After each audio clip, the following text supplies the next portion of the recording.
നമസ്കാരം. മുഖ്യമന്ത്രിയും മന്ത്രിമാരും നവകേരള സദസ് യാത്രയ്ക്ക് ഉപയോഗിച്ച ബസ് പൊതുജന യാത്രയ്ക്കായി നിരത്തിലിറക്കുന്നു. മറ്റു ബസ്സുകളിൽ നിന്ന് യാത്രാ സൗകര്യം കൂടുതൽ വാഗ്ദാനം ചെയ്യുന്ന ബസ് ഏറെക്കാലത്തെ ഇടവേളയ്ക്ക് ശേഷമാണ് സർക്കാർ നിരത്തിറക്കുന്നത്. രൂപമാറ്റം വരുത്തിയ ബസ് ബംഗളൂരുവിൽ നിന്നും കോഴിക്കോടേക്ക് എത്തിച്ചു. കോഴിക്കോട് ബംഗളൂരു റൂട്ടിൽ സർവീസ് പുനരാരംഭിക്കും. ഇതിനായി കോൺട്രാക്ട് കാരേജ് ആയിരുന്ന ബസിന്റെ പെർമിറ്റ് സ്റ്റേജ് കാരേജ് ആക്കി മാറ്റം വരുത്തിയിട്ടുമുണ്ട്. നേരത്തെ Navakerala bus Garuda premium luxury ബസ്സായി കോഴിക്കോട് നിന്ന് ബാംഗ്ലൂരിലേക്ക് സർവീസ് നടത്തിയിരുന്നു.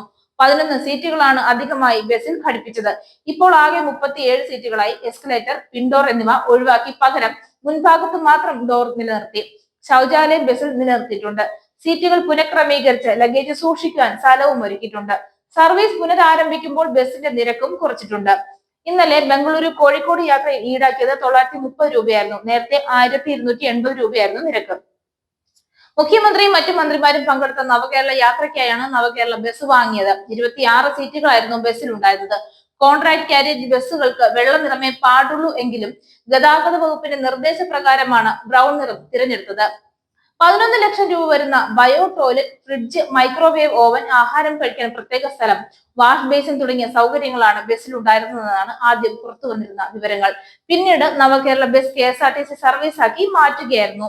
മെയ് 5-നാണ് കോഴിക്കോട് ബംഗളൂരു റൂട്ടിൽ നവകേരള ബസ് അരങ്ങേറ്റം കുറിച്ചത്. ബുക്കിംഗ് ആരംഭിച്ച് മണിക്കൂറുകൾക്കകം ടിക്കറ്റ് വിറ്റു തീർന്നിരുന്നു.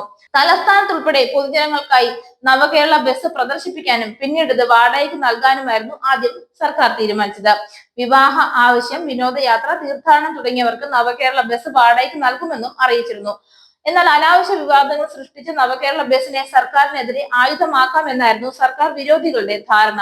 എന്നാൽ സാധാരണ വോൾവോ ബസിൽ നിന്ന് വ്യത്യസ്തമായി ഒരു ബയോ ടോയ്ലറ്റ് സംവിധാനവും വാഷ് ബേസിനും മാത്രമാണ് അതിൽ അധികമായി ഉണ്ടായിരുന്നത്. അതും മാധ്യമങ്ങൾക്ക് നേരിട്ട് കയറി കാണാനുള്ള അവസരവും സർക്കാർ ഒരുക്കിയിരുന്നു. ഇതോടെ സർക്കാർ വിരുദ്ധർ ഉയർത്തിക്കൊണ്ടുവന്ന വിവാദങ്ങളുടെ കൊമ്പൊടിഞ്ഞ് നിലത്ത് വീണു.